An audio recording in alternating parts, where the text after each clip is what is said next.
Hello dear students, once again welcome back to our channel Gyan lab NCERT. अब आज की ये वीडियो मैं आपके लिए लेकर आई हूँ आपको ये इन्फॉर्मेशन देने के लिए कि आपके नीट के रजिस्ट्रेशन फॉर्म्स बहुत ही जल्द स्टार्ट होने वाले हैं और आपको कौन से डॉक्यूमेंट्स रेडी करके रखने हैं ताकि जैसे ही एप्लीकेशन फॉर्म स्टार्ट हो आपको फॉर्म भरने में कोई भी प्रॉब्लम ना हो। तो मैम कैसे पता चला कि एप्लीकेशन फॉर्म जल्द ही रिलीज होने वाले, क्योंकि अब तक तो अप्रैल को टेंटेटिव डेट माना जा रहा था। तो बच्चा, हिंदुस्तान टाइम्स का जो न्यूज़पेपर है वहां पर ये एक इन्फॉर्मेशन आई है कि आपका जो नीट, ये देखो आपका जो neet.nta.nic.in वाला जो वेबसाइट है, the NTA has updated the NEET 2022 website which could mean that the registration will begin shortly. यानी कि जब भी आपका वेबसाइट अपडेट होता है तो 3-4 दिन में आपका रजिस्ट्रेशन प्रोसेस स्टार्ट हो जाता है। अब यहाँ पर आपको दिया हुआ है कि आपको कौन से डॉक्यूमेंट्स कौन से फॉर्मेट में रेडी करके रखने हैं। तो यही डॉक्यूमेंट्स का लिस्ट हमने एक टैबुलर फॉर्म में बनाया है जो आपको समझने में आसानी होगी।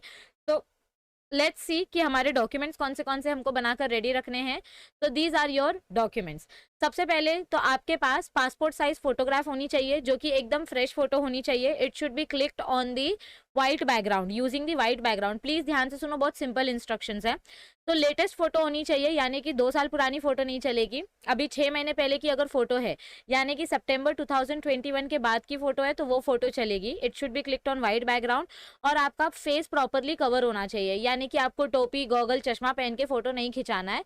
अगर आपको नंबर वाला चश्मा है तो आप वो नंबर वाला चश्मा पहन के फोटो खिंचा सकते हैं, लेकिन आपको कान ऐसे विजिबल रखने हैं, यानी कि आपका 80% फेस विजिबल होना चाहिए। ठीक है। फोटो का साइज क्या बोला गया हमको इधर पे? So size should be 10 KB to 200 KB। मतलब क्या होता है मैम, आप जब फोटो वाले से फोटो लेकर आओगे स्टूडियो में खिंचा के, तो उसका आपको पीडीएफ बना के रेडी रखना है। तो फोटो का फॉर्मेट क्या होना चाहिए? फोटो का फॉर्मेट जेपीजे फॉर्म में होना चाहिए और इसका साइज 10 KB से 200 KB के बीच में होना चाहिए। ठीक है। फिर नेक्स्ट आता है आपका पोस्ट कार्ड साइज फोटो। ये आपके पासपोर्ट साइज से बड़ा होता है, इतना बड़ा फोटो होता है। सो ये भी आपका लेटेस्ट होना चाहिए and it should be clicked using white background. और इस फोटो के नीचे समझो यहाँ पे आपका चेहरा है, तो इसके नीचे आपका नाम और आपका डेट होना चाहिए। कौन सा डेट होना चाहिए? जिस दिन आपने फोटो खिंचाया है उस दिन का डेट होना चाहिए। सो आपका पूरा नाम और जिस दिन आपने फोटो क्लिक की है उस दिन की फोटो का डेट होना चाहिए और ये फोटो रीसेंट होनी चाहिए। आपको कोई टोपी वोपी नहीं पहन के रखनी है। आपको अपना 80% फेस यानी कि मैक्सिमम फेस विजिबल रखना है। फोटो का डायमेंशन क्या बोला गया है? 4 to 6। ओके। और इसका साइज कितना बोला गया है? 10 KB टू 200 KB। आप स्टूडियो वाले अंकल को जाके बोलोगे अंकल मुझे पोस्ट कार्ड साइज फोटो खिंचाना है जो जिसका डायमेंशन 4/6 होना चाहिए, वो आपको प्रॉपरली ऐसे मोबाइल के साइज का फोटो क्लिक करके दे देंगे। ठीक है। All right. नेक्स्ट अपना सिग्नेचर। सो सिग्नेचर के लिए आपको क्या करना है? व्हाइट पेपर के ऊपर ब्लैक पेन से आपको साइन करनी है और उसको आपको एडोब स्कैनर, देखो आप ये भी जो भी स्कैनिंग करोगे ना, तो इसके लिए मैं आपको एक ऐप बता देती हूँ। वैसे तो बहुत सारे ऐप्स अवेलेबल है, सो आप एडोब स्कैनर यूज कर सकते हो, क्योंकि मैं एडोब स्कैनर यूज करती हूँ। It is very easy to use. तो व्हाइट पेपर पे आपको साइन करना है ब्लैक पेन से। Sign should not be in capital letters. आपका प्रॉपर ओरिजिनल साइन होना चाहिए, मतलब नाम आपका साइन नहीं होता है। Signature is different than your name. और आपके आप जब इसका पीडीएफ, ये जेपीजे फॉर्मेट बनाओगे, जेपीजी फॉर्मेट बनाओगे, तो उसकी साइज कितनी होनी चाहिए? कम से कम 4 KB और ज्यादा से ज्यादा 30 KB। ना इससे छोटी ना इससे बड़ी, इसी के बीच में आपका साइज का फोटो का जेपीजे फॉर्मेट का साइज होना चाहिए। फिर आता है आपका लेफ्ट हैंड थंब इम्प्रेशन। तो अभी आपको मार्केट में या आपके जो डॉक्टर अंकल होंगे उनके पास या कहीं पर भी आपको 10-15 रुपए का एक स्टैम्प पैड आता है, छोटा सा इंक का डब्बा आता है, मतलब स्टैम्प पैड का डब्बा आता है। उस पे आपको वो लेकर आना है, किसी भी स्टेशनरी शॉप पे मिल जाएगा। उस पे आपको अपना लेफ्ट हैंड प्रॉपर तरीके से अच्छे से वॉश करके फिर अच्छे से पोंछ के उसको लेफ्ट हैंड का थंब इम्प्रेशन लेना है और फिर इसको आपको अपने पर्टिकुलर फॉर्म पे अप्लाई करना होगा, लेकिन वो अभी नहीं करना है। तो आप अभी खाली स्टैम्प पैड लाके रख सकते हैं। ठीक है। एंड जब आप इसको फोटो अपलोड करोगे, so that should be 10 KB to 200 KB। Okay. फिर उसके बाद नेक्स्ट आता है अपना क्लास 10th का पासिंग सर्टिफिकेट। तो क्लास 10th का passing certificate the candidate should scan his और her class 10 passing certificate for uploading. देखो मार्कशीट अलग होती है, पासिंग सर्टिफिकेट अलग होती है। ठीक है। आपके उधर लिखा रहता है सर्टिफिकेट के ऊपर सीरियल नंबर ऑफ सर्टिफिकेट, यानी मार्कशीट अलग है, सर्टिफिकेट अलग है, दोनों में सेम चीजें होती हैं, बट आपको सर्टिफिकेट, पासिंग सर्टिफिकेट का कॉपी जो है, जो आपका ये है शीट है, उसको स्कैन करके रखना और उसका साइज होना चाहिए 50 KB to 300 KB।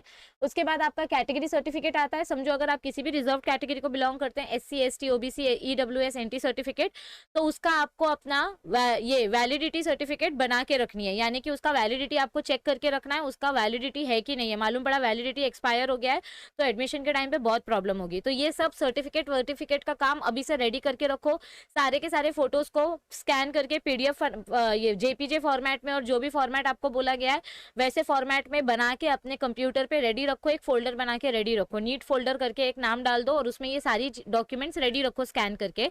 PWD certificate के लिए भी you will have to obtain the certificate. So certificate obtain by the list of the centres mentioned in the brochure. आपको ब्रोशर में इसके सारे सेंटर्स मिल जाएंगे, तो उसका भी साइज कितना होना चाहिए 50 KB टू 300 KB। ओके, देखो यहाँ पे आपको सारे डॉक्यूमेंट्स का फिर से डिटेल्ड एक्सप्लेनेशन मिल जाएगा। यस एवरीबॉडी, ओके ये देखो ये सारे डॉक्यूमेंट का आपको डिटेल एक्सप्लेनेशन यहाँ पर दिया गया है।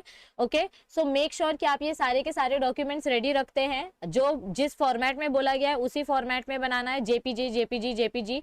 और जो PDF फॉर्मेट में बोला गया है वो आपको PDF, left hand thumb impression भी आपको JPG फॉर्मेट में बनाना है। ओके, और उसके बाद आपका ये देखो आपका जो 10th स्टैंडर्ड का पासिंग सर्टिफिकेट है वो आपको PDF फॉर्मेट में बनाना है। कैटेगरी सर्टिफिकेट आपको PDF फॉर्मेट में बनाना है, ठीक है। ओके, और यस, तो यहाँ पे जो भी आपको फॉर्मेट दिए गए हैं आपको वो फॉर्मेट फॉलो करना है। तो मेक श्योर कि you follow all these format and इस वीडियो को ज्यादा से ज्यादा लोगों तक शेयर करना, ताकि ज्यादा से ज्यादा लोगों को पता चल सके कि नीट के लिए एक्चुअल डॉक्यूमेंट्स क्या अपलोड करने हैं, कैसे अपलोड करने हैं और उनको हम कैसे बना के रेडी रख सकते हैं। आई होप आपको ये वीडियो हेल्पफुल लगी होगी। So keep this documents ready. Form भरते वक्त आपको कोई तकलीफ नहीं आनी चाहिए, कोई घाई गड़बड़ में अपने को गलत काम नहीं करना है। So just keep these documents ready and once the registration start हम आपको इन्फॉर्म कर देंगे। अभी रजिस्ट्रेशन स्टार्ट नहीं हुआ है, जैसे स्टार्ट होगा हम आपको इन्फॉर्म कर देंगे।